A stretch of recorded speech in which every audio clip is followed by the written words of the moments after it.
This is the Chris Abraham Show.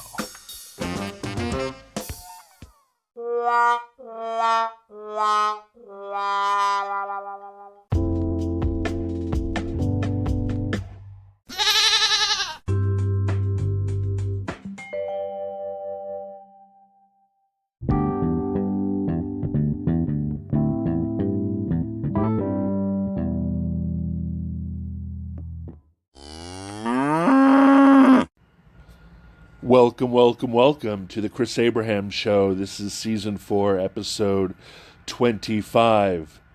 25. 24. And I think it's 25? 25? Hey Google, what is 25 in German?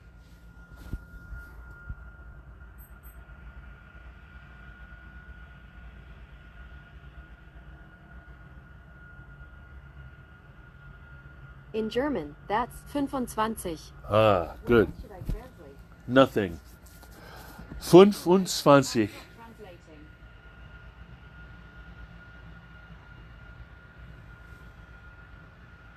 I made the pause because it takes a while for Google to stop listening for me. Welcome. Today I'm going to talk about the importance of having an organized home.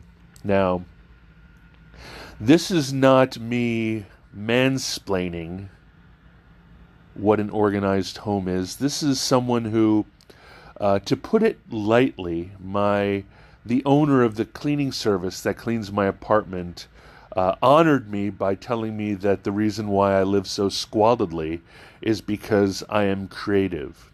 And that as a result of being a creative, I am completely internal, and the external world is a swirling chaos of hellfire and decrepitude. Now, I can pretend that I don't suffer from crazy until I allow my apartment to get to the point where it was yesterday, previous to 2 p.m. When I arrived home yesterday at about 5:30, my apartment looked like it was designed by beautiful organizational goddesses and Mary Konda, or whatever her name is. But the place was awful. It was disgusting. There were backed up plates and utensils. I'm religious about making sure that my cast iron and my stainless steel and my carbon steel pans are not washed by the cleaning service, so I had done those. My bathroom looked like whatever baby Ian and Fiona had. In fact, the entire apartment, which is basically an efficiency on the 8th floor of Dominion Towers, my apartment looked like the baby of Hurricane Fiona, and Hurricane Ian. And one might say that I'm being hyperbolic, or that I'm being bombastic, or that I'm being... but every week I would be so busy during the week in my head and it was just cluttered, and I kept on saying to myself, I'm going to push it another week because the cleaning people do not do well when they have to deal with a cluttered apartment. So I kept on putting it off, and by the time they came in, I guarantee you, when I see the bill, it's going to take my breath away, because I guarantee you that it's going to be appalling. And I will have paid and they deserved every dollar that they received. But of course, my business partner Dan thinks it's completely crazy, because he says to me, and let me tell you, if you can relate to this, I hope someone can relate to this, because what I'm doing by creating this episode is making sure that nobody ever dates enfiances or marries me ever. But I was talking to someone downstairs, and it's different about living alone than it is about living with someone. Although if you talk to my last girlfriend, she might not say the same thing. But most of the time I don't see it. I don't see it accumulate. I don't see the hellfire and brimstone. I don't see the hurricanes start to happen. But I feel so much better. I feel like such a weight has been taken off my shoulders. And, I was just going to say that my business partner, whenever we talk on the phone, and I'm like, I need to work out more. He's like, then lift heavy things until you're breathing heavier, your heart's beating, and you're sweating, and then stop. And then the next day, lift heavy things until your heart is beating, until you're sweating, until you feel exhausted, and then stop. And then I talked about this, and he's like, every time you use a plate, eat your food, and then wash it and put it away. Every time you use a pan, wash it. If you need to, re-oil it, dry it, re-oil it, and put it away. Every time you use a mug, every time you use a plate, every time you use a bowl, etc., etc., etc. I'm thinking about actually getting rid of all my plates, all my bowls, except for one very nice bowl, one very nice plate, and live the life of a Buddhist monk. But he says it as if it's super easy and super obvious. And right now, the day after the apartment has been turned into what I assume heaven looks like as opposed to my yesterday hell, I have such good intentions. I do. Like this morning, I'm on carnivore diet, so I constantly have to cook meat. So I made basically ground pork sausage, basically raw, Italian sweet ground pork sausage, mixed with 73% Kobe ground beef, 73% lean Kobe ground beef, mixed it up into a big ball, added French flake sugar, salt, cayenne pepper, paprika, pepper, and then squashed it into a big flat like Salisbury steak, and then fried that up on it's a large pan, but it doesn't have walls. So one might say it's a crepe pan or a pancake pan or an egg pan, but it does great work. Cooked that up, ate it, and washed the dishes, washed the pan, dried it, oiled it, left it on the range. So I use only that tomorrow. Presumably only that low-walled pan. I need that for the meat. I need that for the steak. One might say that if I cook the ribeyes that I bought in something flat like that without walls, I wouldn't be able to drizzle it or baste it with a pan sauce or butter. So I might upgrade to a higher walled carbon or cast iron pan. But by minimizing the usage of various things and cleaning them and putting them away seems logical to me. And then 2 months pass, 3 months pass, and literally the hell spawn of Fiona and Ian, man, they pronounced Ian so many different ways. How do you pronounce Ian? I pronounce it Ian. I've heard it pronounced Eon. I've heard it pronounced Ion. I do not know.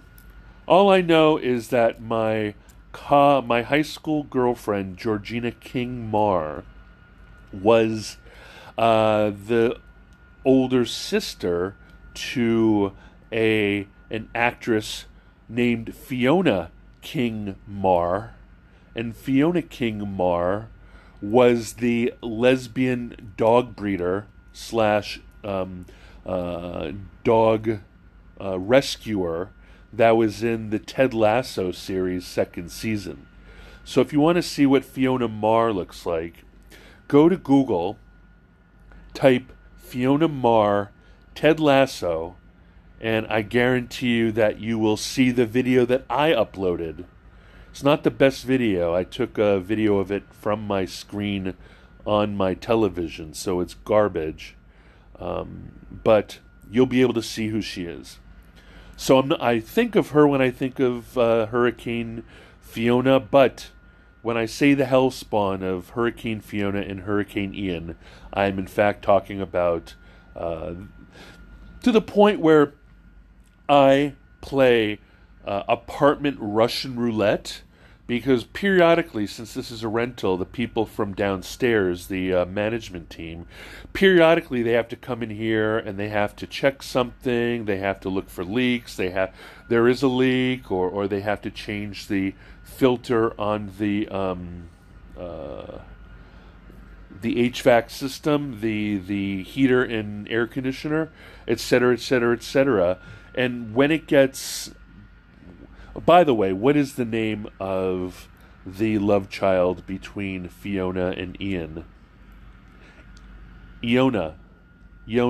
So, Iona is the love child. It's a demon woman spawn of this apartment. And actually, you know what the demon spawn of Ian and Fiona are? His name's Chris Abraham.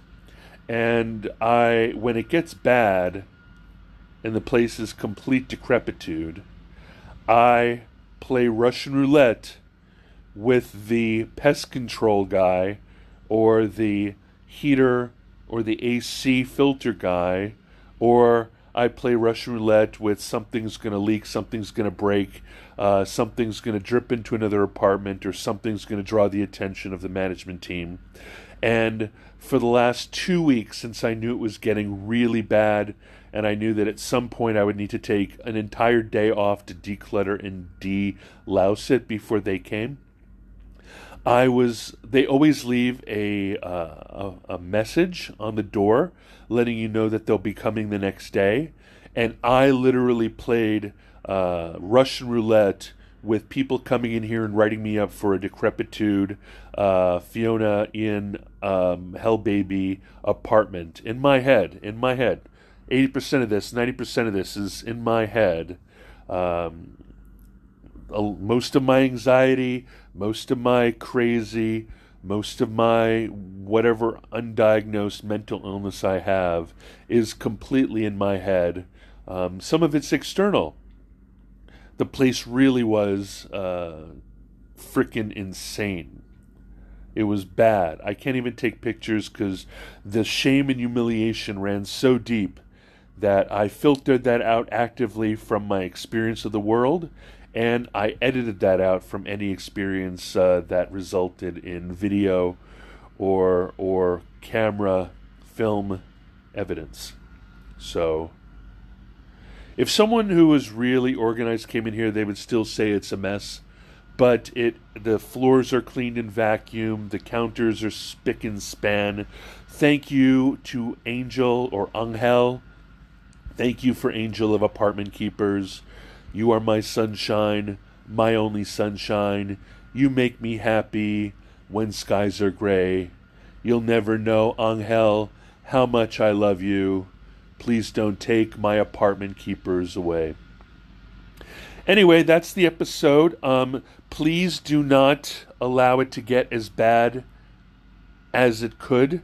Even if you hire a cleaning person to come and it's cluttered as hell, they will do a better job of maintaining the cleanliness, the I guess, what is the term? Comment dire? They will make sure that the baseline is maintained, the beach is held, the hill is held, the mountain is held, the fort is held, the city is held, and while it won't, unless you hire someone to help you organize or purge or do a Marie Kondo yourself, you're not going to purge the bigger, if you will, the that analogy of big rocks and small rocks. Cleaning people always clean up your small rocks. They might not be able to touch your big rocks, but honestly, the place was so decrepit, that I didn't even want to go through my big rocks and purge things and get rid of things and organize things, because there was just it was just all chaos in my head. And when I even looked at it, I was afraid I was going to pop into afibrillation, into AFib, into arrhythmia. I felt like I was going to get hives. I felt my heart rate increase. It was just torturous to me. So I thought, because sometimes I'm accused of curating my life to make me seem more interesting or less flawed. Oh, as one aside, yes, when I lived with my girlfriend, we had a fly apartment down in Crystal City. And even though if you talked to her, she would still say I was a mess. What I did every day before I left the apartment in the morning, she would leave early. I would leave at around 8 o'clock. I would shower right after her, but then I would fart around for a little while listening to NPR. And while doing that, I would try to wipe down there was a giant marble island in the middle of the open space, open format, open whatever kitchen. And I would make a point of trying to clean everything, dry everything, put everything away, wipe everything down in the kitchen, wipe everything down in the bathroom, and make sure that anything that was on the floor was taken care of, so that when Betsy came back to the apartment in the evening, she would be blessed or rewarded, or just generally experience a not chaotic environment where she would need to immediately go from working at Bloomberg to needing to clean up after me. Now, I do not have an eye for what is clean or whatnot. I honestly believe that I see a reality very different from her. What I see is, before I leave a completely clean and spotless place. When she comes home, she sees that Chris is a pig, and it's appalling to live with him. So, even if I spend an hour every day cleaning what I think is someone else's space to the point where I can't even see anything out of place, my filter is so strong to not show me shambles, that even when I do my very best to make everything perfect, it still is subpar to her baseline of acceptability. So that is why I don't think anybody will want to marry, have my babies, live with me, etc. in the future, because I've just become more feral. I was talking to the owner of my favorite cafe, Iditos, and his name is Sophonius. And I was joking about how I've become a hyena, but I think hyenas are pack animals, and I'm a solitary animal. So I think I've become a honey badger, I guess, or maybe a star-nosed mole, or maybe a something like that. A Komodo dragon, whatever. I live in a burrow. It's dark and dank and awful, and I live, essentially I'm feral. So you know someone who is completely feral, and I think I overcompensate with my feral nature with trying to sound like I'm always choosing le mot juste, the right word, or being at the edge of highly pretentious when I can. But maybe this will humanize me, maybe this will dehumanize me, maybe this will put me into the world of those dogs that hang around hospitals in developing nations. But I am feral. My name's Chris Abraham. I have a bad podcast. I'm an entitled white cisgender man in his 50s, and I am feral. I love you, and I'll talk to you soon. I'm not going to include my contact info at the end of this episode because I don't want to be associated with the kind of behavior and the crazy that I have in my head and the way it manifests in the world around me. I do want to thank Angel of Apartment Keepers for keeping me in sanity, no matter what he charges, based on the length of time required to turn this from chaos to cosmos. And I must thank him for a beautiful compliment in the form of, well, you know, all the artists that we have in our clientele, just, it's like a tornado exists around them, and their apartments just turn to heck. And there is an artist, he said, that my ladies go to, and he has them go to his apartment every week. And I think that maybe I need to have the ladies come to my apartment every week. I will look at my finances because I just cannot allow this to happen again. And I feel like if I make the appointment every week, baseline, then I will be under the crop, if you will, under the whip, under the crop of compliance for my world. So, no contact after this. This is the end of the episode. I love you. Merci beaucoup. À demain. À bientôt. À tout à l'heure. Hasta la vista, baby. Auf Wiedersehen. And tschüssi.